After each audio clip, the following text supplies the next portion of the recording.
नमस्कार, आप देख रहे हैं ऑनलाइन न्यूज़ वाला। मैं हूं आपके साथ दीपक गुप्ता। भारतीय जनता पार्टी ने इस बार उत्तर प्रदेश की 80 की 80 लोकसभा सीट जीतने की बात करती नजर आ रही है हर मंच से, लेकिन इसमें कितनी ज़मीनी हकीकत है अगर इसका पर्दाफाश करें तो साफ नज़र आता है कि 2 से 4 ऐसी सीटें हैं जिस पर भाजपा का जीतना बहुत ही मुश्किल है।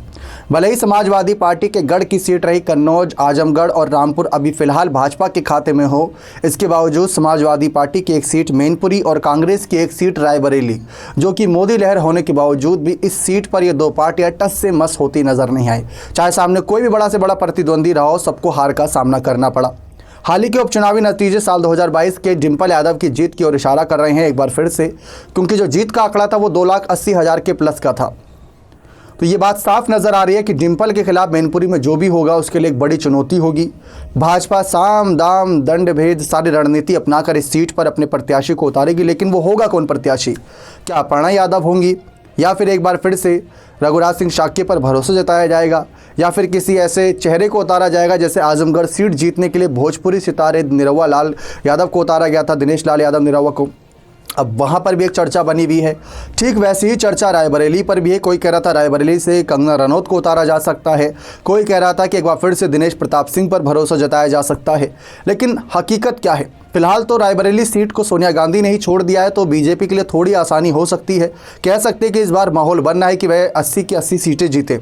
लेकिन जैसा कि हमने कहा कि ये 2 सीटें बीजेपी की नाक में दम करने वाली हैं। आजमगढ़ और कन्नौज अभी बीजेपी के पास है और रामपुर भी बीजेपी के पास है।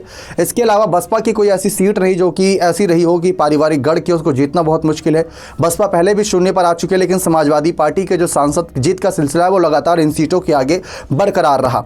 बदायूं सीट भी वापस हासिल करने के मूड में नजर आ रही है समाजवादी पार्टी, क्योंकि चाचा शिवपाल को वहां से उतार दिया। लेकिन फिलहाल हम बात करें रायबरेली सीट की, तो रायबरेली से प्रियंका गांधी के चुनाव लड़ने को लेकर काफ़ी बैनर पोस्टर लगते नजर आ रहे हैं।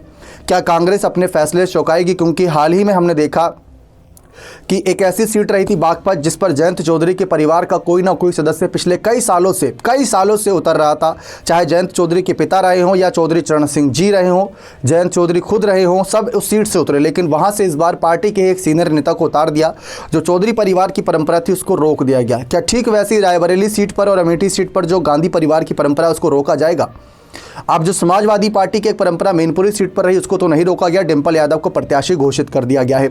तो रायबरेली सीट का जो समीकरण है वो इस ओर इशारा कर रहा है कि प्रियंका गांधी के चुनाव लड़ने के चांसेस बहुत ज़्यादा हैं। अगर यह नहीं चुनाव लड़ती तो प्रमोद तिवारी हो सकते हैं, जो कि आगे चुनावी मैदान में उतर सकते हैं। और बीजेपी की तरफ से फिलहाल इन सीटों पर कैंडिडेट का अनाउंसमेंट नहीं हुआ, जबकि विश्लेषक का यह कहना है कि सबसे पहले इन सीटों पर ही कैंडिडेट का अनाउंसमेंट होना चाहिए था, जिससे उन प्रत्याशियों को ज़्यादा से ज़्यादा मौका मिल सके अपनी तैयारी करने का। अब कुछ ही दिन कह सकते हैं, क्योंकि मार्च का 1 हफ्ता लगभग बीत चुका है।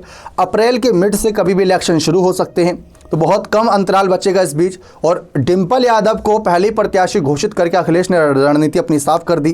क्या आपको लगता है कि 80 सीट जीतने का दावा कर रही बीजेपी 2 सीट भी जीत पाएगी या नहीं? अपनी राय कमेंट सेक्शन में अवश्य रखिएगा। बहुत बहुत धन्यवाद।